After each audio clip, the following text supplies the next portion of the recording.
we are thrilled to be giving our Self-Directed Learning Award this year to John Lambert, owner of the iconic, dare I say legendary? Legendary Princeton Record Exchange. This award is given to people who took a non-traditional path and created a successful and meaningful life. And so despite being a semi-finalist for the National Merit Scholarship, John decided to leave Princeton High School before graduating. I'm going to let John tell his story, but suffice it to say that he was one of those square pegs trying to fit into the round hole of traditional education. It wasn't working. And like John, how many sort of amazing, talented young people in our community right now are those square pegs struggling to fit into a system that was designed to be essentially, one size fit all. Actually, maybe we'll just, got a lot of people here. Let's do a show of hands. How many people thought that, felt like you were a square peg when you were in school? Yeah. How many people in here, you can keep them up, we might get everybody, I don't know. How many people in here have, an amazing square peg that you love, that you know? All right? Right. Yeah, friends count? Everyone. So right, here's the point, right? Like, how many of those square pegs are made to feel unnecessarily bad about themselves or their future simply because of the way that we've set up our schools doesn't work for them, right? How many brilliant artists and writers are made to feel like failures because the quadratic formula doesn't make any sense to them? It really doesn't. Yeah, I know, exactly. Right? How many future engineers are made to feel ashamed because they would rather be tinkering around with electronics than analyzing 200-year-old novels, right? We think this is wrong. We should be celebrating these square pegs. And so we got quite a few people. We might just have to start the square peg revolution here today, right? Just storm out of here and we'll just, anyway.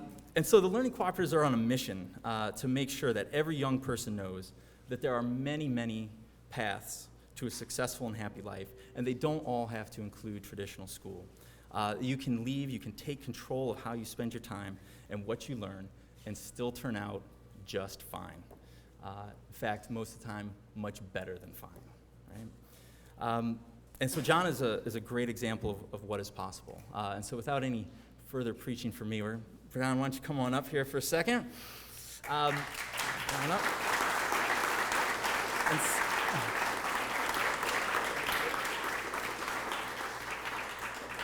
And so when John came to visit us, I clandestinely found out who his favorite musicians were. And we commissioned local artists. Some of you might know him, Leon Rainbow. He's a really talented graffiti artist here in town, to make this wonderful award out of a John Coltrane album, which is your favorite artist. So let me. Wow.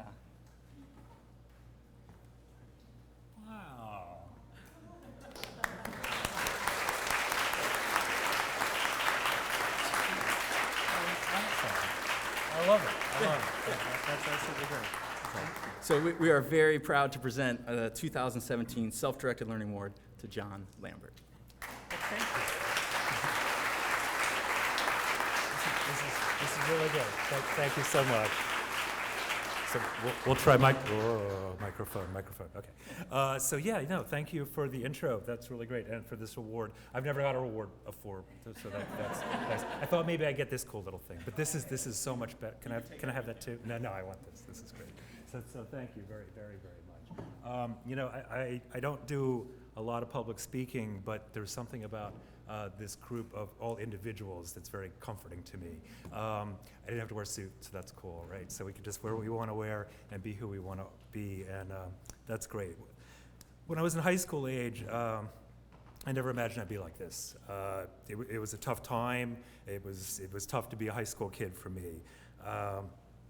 So when Joel took a group of his members to visit my store, and I just happened to mention I was a high school dropout, his eyes really lit up. And I looked at the kids there, and I was just like, that's so great that an organization like this exists now. I so wish that back, 50 years ago, no, I don't know, 40 years ago, that there was something like this for me. It really would have helped me and made a big difference. There's a lot of struggle to be by myself feeling, and to see these group of people all supporting each other is really so fantastic. So it's my pleasure to share some of my experiences with you. Normally I talk about the store, that's much easier. I can talk about the resurgence of vinyl and have the great warm sound, and that's easy, I can do it in my sleep. But talking about me is a little bit different. But if I can inspire anybody who is young, who's struggling, to understand that they can make it and succeed in a world without the traditional way of learning, I think then that's great, and I'm happy to be here for that. How about can I mumble? No, okay. So yeah, hi, I'm John. I'm the owner of Prex, Princeton Record Exchange. Hopefully some of you are familiar with the store. I had a couple nice people say wonderful things about it, and I appreciate that. Thank you very much. It is, I guess, legendary. I wasn't there for the full legend, but I have been there for 28, 29 years now, so certainly an integral part of it. So for a little history, for those of you who don't know it, back in the 70s is when the sort of the inception of the store started. The founder, Barry, he took a passion for music and turned it into a vocation. He hit on the idea of buying used music, LPs and cassettes back then, pre-CD and all, from people and reselling it for cash and trade, and that's where the exchange part of our very lengthy name that I hate now, but I'm stuck with it, Princeton Record Exchange, comes from. So he knew he couldn't work for anybody in particular in corporate land, kind of like me, and so he took that on the road, and he was in a van. He'd go from place to place. He'd set up little pop-up stores before they even sort of existed, the pop-up stores. A lot of university towns, he would set up things, including Princeton. Right here was one of the towns that he would set up, or do for a week. He'd live in the van, he'd wash in the Y, that sort of thing. So he liked Princeton very much, being kind of equidistant between New York and Philly, nice location, great people, a lot of walk-through traffic. So in 1980, he established the first bricks and mortar store here in Princeton, way down the end of Nassau, 20 Nassau, just a little teeny tiny place. Any of you remember that one at all? So it was yeah, okay. A couple of people have been shopping for years, so that's great. I too shopped there. I lived in Princeton, and I thought it was awesome. It was just so cool. You get a little record store, you're crammed in with other people and everything. But quickly, he outgrew that, so he moved to our current location on Tulane Street there in 1985. And that's about 4,500 square feet, so it's pretty big for you folks who've been in there now. It goes back. It's a big store. Princeton rents, we won't talk about that too much, but it's a good big store. So yeah, over the years we have indeed become iconic. We have indeed become legendary. We get people who travel from all over the world, from Japan, from France, from Germany, South America, all over the place, who shop there and sell back in their store. We certainly get a lot of people from New York and Philly. Some people underestimate just how busy a store we are. If you walk by it, the storefront isn't that big. But we buy and sell roughly 30 to 40,000 CDs and DVDs and LPs every month. So there's a lot of product that's going through that store. As a consequence, we need a lot of employees. So we have a staff of about 20 employees, 14 full-time, 6, if I do my math right, yeah, 6 part-time. We do give full-time benefits, so there's a lot of expenses, but we like our people. We like to be the kind of organization that treats each other fairly and justly so that you can be adults. So we have full medical, we have dental, we have a 401k plan, all stuff I've been learning about in my couple of years of being owner, and that's, it's hard. Yeah, it's hard to learn that stuff, but running a store is a lot easier than that thing. So yeah, over the years, we've become one of the largest independent stores on the East Coast. Press has been very nice to us. We've been ranked one of the best record stores in the country by such prestigious places as the USA Today, Wall Street Journal, CNN, BuzzFeed, Rolling Stone. So a lot of places treat us very nice, and that helps, of course, with the legendary part of it, and hopefully brings people in the store. But it's all of us who work there really take a lot of pride in what we do. It's hard to be in a record store this day and age, and we really commit ourselves to doing the best we can. So I started working there as a clerk in 1989. Joined the management team shortly thereafter, was general manager for 12 years, and then bought the business about a year and a half, almost 2 years ago now. So yeah, so it's successful, and I'm there. And so, right, how did a high school dropout ended up owning a business like that? At this point, we're grossing over $1 million a year, a lot of money. We spend a lot too. We don't make $1 million. So what was the journey? And that was a really hard question to answer. One of the most difficult things about getting ready for this talk was to go like, well, what were the principles? Looking back 30, 35 years, what kind of things kind of drove me along in kind of a chaotic environment. So it's been interesting trying to figure out and distill down what qualities a human being can kind of embody to succeed in a world in kind of the non-traditional way. I was not blessed, as some are here, I think, with a clear vision of the future. I didn't necessarily want to be a musician. I didn't want to be a record store owner. I didn't know what I wanted to be. I just knew that I was here, and I had to do something to survive as best I could. So really, I just tried to adapt myself to whatever situation I found myself in as best I could. A little bit of history. I'm going to skip over a little bit, but my adolescence was stormy. I had a troubled home life, not particularly supportive, not particularly traditional. So that part wasn't easy, and school itself was a struggle for me too. I tested well. I always scored well. As Joel mentioned, I was a National Merit Scholar semifinalist, and that was after missing about a third of my 8th grade, 9th grade years. So, but I was always learning. But I was never comfortable with the traditional school environment. I thought it was rigid, unthinking in its adherence to ritual, kind of just archaic, that it stifled creativity and individuality. And I think all of you here can probably agree with some of those principles. Individuality in particular has always been very important to me, and that's why looking on this crowd, no history on it. Looking at this crowd is really great because I see a lot of individuals, people who are proud of who they are and proud of being in the world, being who they are, and I think that's fantastic. So yeah, as I mentioned, I missed a third of my 8th grade year. I just didn't go. I just wandered around, did things, read books, hid places. The attendance only got worse from there. 9th grade, 10th grade, it was bad. I wanted to live, even though I was young. I wanted to read. Read was always my passion. I wanted to experience. I didn't want to just sit in a classroom spitting back out what was force-fed in me. That was just anathema to me, just the idea, here's this book, you must read it this way, and now you will give the feminist perspective of it. I hated it. And it was taking away from the joy I had in experiencing learning. So the school system was nice. They tried to work with me. They were pretty cool about it. But somewhere in my junior year, around 1979, I realized it just wasn't going to work out, and I dropped out. So right around then, at 17, I got my first job in a record store, Quaker Bridge Mall, not too far from here. Listening booth back then. I think there's somebody here who worked at listening booth, maybe? Yeah. Well, my wife, I'll get to it in a moment too, but also a good friend of mine who worked in that environment as well. I moved out of my home at 17 and into a house which I shared with some friends. I enjoyed the job a lot. I'd always had a passion for music. It was a lot of fun working with my friends, being immersed in the industry. And at that time, the house I was living in was very close to a major club in Trenton, City Gardens. Any City Gardens fans? Yeah, okay. So I didn't do that, but it was a cool place, right? And it was a really fun place to hang out. Almost every major new wave of punk band and some of the rock bands came through City Gardens at one point or another. And I was living like 3 blocks away. So between the party house I was living in, sharing with some guys, the club after hours, the record store I was working, I lived and breathed music 24/7. It was fun. It was a lot of fun, a good time. I took to retail right away. Loved the fast pace, the merchandising, the practical challenges, and most of all, the customer interaction. I really love customer service. I love talking to people, meeting people. So that was always something I've enjoyed and kind of stayed for the rest of my life with that. It was around this time that I met the most important person in my life, my now wife, Cynthia, Cindy. She was working for the same company. They had 3 stores. Back then, record stores were big, and there was 3 stores in Quaker Bridge Mall, all owned by the same company. They pretend they were different, so they could get all the different people who would buy different places. So she worked for one of the other stores, and we started dating. I was poor. I was taking buses. She started giving me rides home. I'd be like, "Oh, come on in. We got a party house." So we hit it off, and we're married 5 years later. I can't imagine what my life would have been like without her.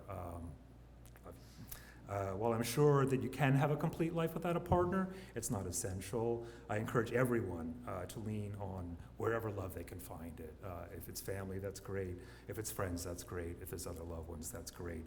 Don't try to tough it out alone. There are a lot of people out there who care about you and want to help you, and that's going to make it a lot easier down the road. Her support, her kindness, compassion, sense of humor, moral fiber, I could go on and on, has just made more difference than I can ever express. She's been the lodestar that I've steered my life by, so thank you, Sam. At the ripe old age of 20, I was given my first store to fully manage. I look back now and I go, what were they thinking? I don't know. This kid, it's like, here, kid, here's the keys. I don't. Well, I'm a grown adult. I'm 20 years old. I've been living on my own for 3 years. So it seemed fine. I don't know what they were thinking, but I did good. I did well. It was a smaller store. There was that listening booth, Beaky's, a wall-to-wall sound. Beaky's was the small one, and I managed that store for about a year and a half. Did quite well. Always liked management. Then was offered the larger store where I first started. That store was huge, 5,000 square feet, probably about a third bigger than the store I'm in now. I had a large staff of over 25 people. It was hard work, but exhilarating. For a few years I thrived. It was pretty exciting being a youngster, having all this under my control. However, after an escalating series of confrontations with upper management, district supervisors, chiefly over conformity to chain policies, and individual expression, the theme of my life, I quit. They really wanted to straitjacket me in how I was putting things out and what I was doing, the systems. I was like, nah, do my own thing. So I worked at a video store in a small chain as a clerk. Again, became manager within a year. It seems like bossing people is really in my blood.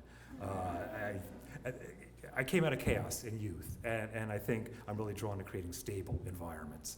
Maybe that's not that common a trait, but that trait was often appreciated by the upper management and owners who said, hey, here's a kid who wants to run the thing, yeah, go for it. So I quickly managed the video store, and that was good, but there was writing on the wall that wasn't going to happen too well after a while. So after 5 years of that, I started with Prex in 1989, and I've been there ever since, 28 years? What principles have I tried to embody that help me to succeed? That's tough. Tough to distill down a life to a few principles, but I kind of broke it down into three main themes: a love of learning, a strong work ethic, and a commitment to integrity. And these are traits that I feel have helped me well throughout my life and helped me to succeed with whatever success I've managed to do. So love of learning, ever since I can remember, love to learn. As a child, I wanted to know everything, just everything. I didn't trust, so I didn't trust I was being taught what I needed, and I suspected that I was being lied to, and I think I probably was, in retrospect. So I became a voracious reader. Almanacs, vocabulary books, science books, novels, comparative religion, philosophy, anything I could get my hands on. I was a big fan of inductive reasoning, not deductive. Take enough knowledge in, and sooner or later, maybe things will make sense, was my kind of overall thought. I even tried to read the Encyclopedia Britannica. I don't recommend it. I got like halfway through A. If you want to know about aardvarks, I can help you, but it's big, it's boring. Don't do that. There's other books that are better. But because I was learning for myself and not others, that drive didn't end when my formal schooling ended. Wherever I've gone in life, I've tried to learn whatever there is to know. I'm just a naturally curious guy. I want to know what's going on around me. This has helped me immeasurably in work environments, but also my sense of self-esteem. I think it's really easy to be intimidated by society that highly values advanced degrees. And that's one of the challenges I think the self-directed people have to face. There's a lot of fancy, smart people out there who know a lot of stuff. It's important to understand they probably only know a lot about this little thing. And you could still bring a whole lot to the world and not feel intimidated by these people. In particular, I like the vocabulary. I'm a word guy. So having the vocabulary to digest info from all the different sources and to express my opinions in some sort of methodical way goes a long way to helping me feel comfortable in my own skin. I can walk in and you talk to professors or whomever, and I don't care because I'm confident in who I am because of my life experience and the things that I've learned. My passion of reading, especially novels, continues. I love spending each part of every day looking at the world through somebody else's eyes. I think that having other perspectives that this provides helps me to master the demanding world of customer service on a more practical level, and in general makes me a more compassionate, empathetic person. Someone who understands that my reality isn't the only reality out there. We're all creating our own realities, and it's important to understand the subjectivity of that. But to be empathetic, I can't imagine a better trait to embody. That's a good thing. So please do keep your love of learning alive. Then work ethic. I think it's important to understand the world doesn't owe you anything. It just doesn't. It kind of feels like an age of entitlement. You hear that a lot. It seems like many people believe they kind of deserve a good life to be handed to you. In my experience, that's not usually the case. You're going to have to work for it, and that's fine. There's nothing wrong with work. When I first set out on my own at 17, many warned me, oh, you're going to have to conform, you're going to have to conform, you'll see, you'll see. But I believed I could stay true to myself and still succeed, and I feel that that's been the case. However, that staying true doesn't mean you get to just do whatever you want. It doesn't mean a hedonistic free-for-all. It does mean that you can live by your own belief structure, and part of that belief structure for me was the importance of following through thoroughly on what I committed to do. I felt that I was surrounded by people who did not do that, who did not live up to their commitments. I didn't want to be that kind of person, so I choose to be the kind of person who, when they gave the word, was going to live by that word. So in whatever job I found myself, I just worked as hard as I could do to do the job right. That is the kind of person I wanted to be. As some examples, I always show up on time. Almost always. I try to show up on time. This is especially important in retail. Stores got to open, they got to be staffed. It's important. But I think that's true regardless of situation. It's a sign of respect. We're dealing with each other. We're in a world where we communicate with each other, interact with each other. Showing up on time means you care. You care about being there with that person, with that group. That was hard at times. I had a moped. Remember mopeds? Yeah. I rode a moped miles through a whole winter, like 16 miles one way to Quaker Ridge Mall. The thing would slip out from under me. I'd yank it back again. It was awful. But I got there. I did it. I did what I had to do. I took the bus before the bus that gets me there to work on time, especially when I was a manager. I was a manager without a car. Not an easy situation, but you could do it. You just take the time. I took care of my health to minimize sick days. I toughed it out when I was sick. I showed up to do the job. And part of that work ethic, my philosophy at work was to take on the most hated tasks, the things that no one wanted to do. Do them uncomplainingly, do them well. Garbage detail, inventorying hard to count stuff, staff scheduling, interviewing new hiring, all those things that people are like, oh God, I hate to do that. I'd be like, yeah, I'll do it. Sure, I'll do it, whatever. It's got to be done. I'm here, I'm committed to this organization. Do it. And along those lines, I take on new tasks or responsibilities without demanding more reward. And I think this is an important thing, at least in my life. I do what has to be done because that's what has to be done. Hopefully you're rewarded down the line. In my experience, you are. Might take some time, you might have to let it unfold, but eventually that works. Upper management has always recognized the efforts, and I think that's a large part of where everywhere I went, I ended up in charge, because I was just willing to do the thing that has to be done without going, I want more money, I'm not going to do that unless if they didn't have to, not a pleasant trait when you're a higher up person with an employee. If you embrace the right attitude of helping the organization because that's the right thing to do, you will rise. I mean, it's just as simple as that. So, and then finally, integrity. It's a tough word. People often ask me what qualities I look for when I'm hiring employees, and I certainly have hired, don't kick the award, I've certainly hired over 100 people by now, so I certainly have a lot of experience in hiring. Those people who ask and the applicants are always taken aback in this situation when I say I don't ask a thing about their musical knowledge. They're already there. Oh, I know this band, I know that band, I was a college radio station. I don't care. I don't care. I trust that you love music, you bring a passion to music to the place, that's great. But what I'm looking for are people who are outgoing, amiable, who know how to interact with people, and most important, who operate with integrity. In fact, one of the hardest questions I ask, I have a little set list, is, this is what stumps the people most, is what does the word integrity mean to you? The mouth falls open. It is a tough word, it's a tough concept. You don't necessarily expect it in a job interview. What it means primarily to me, being honest to yourself, following through on your word, the commitment to who you are, and acting from an internal moral framework. Doing what's right not because of a desire for reward or a fear of punishment, but because that's the kind of person they want to be. So you can sleep easily at night. You wake up in the morning happy from who you are, unashamed of who you are. One who's driven by their conscience. That's the kind of person I've always tried to be, and that's the kind of person I really recommend you younger folks try to be as well. I believe because I've embodied these beliefs, the founder of Princeton Record Exchange grew to trust me as general manager and later as owner. He believed that I was the right candidate to carry on his legacy because of those traits. And that, to a large extent, is how I ended up as successful as I am. So, you're all on your own paths. The challenges you face will be different. I don't recommend you all being record store managers. it's tough biz. Don't want the competition. But I truly believe, honestly, genuinely believe, I know it's scripted here, I'll try to look up. If you embrace a life of learning, you work diligently at what you commit yourself to, you operate with integrity, you will succeed at whatever you try to do. So thank you very much for having me.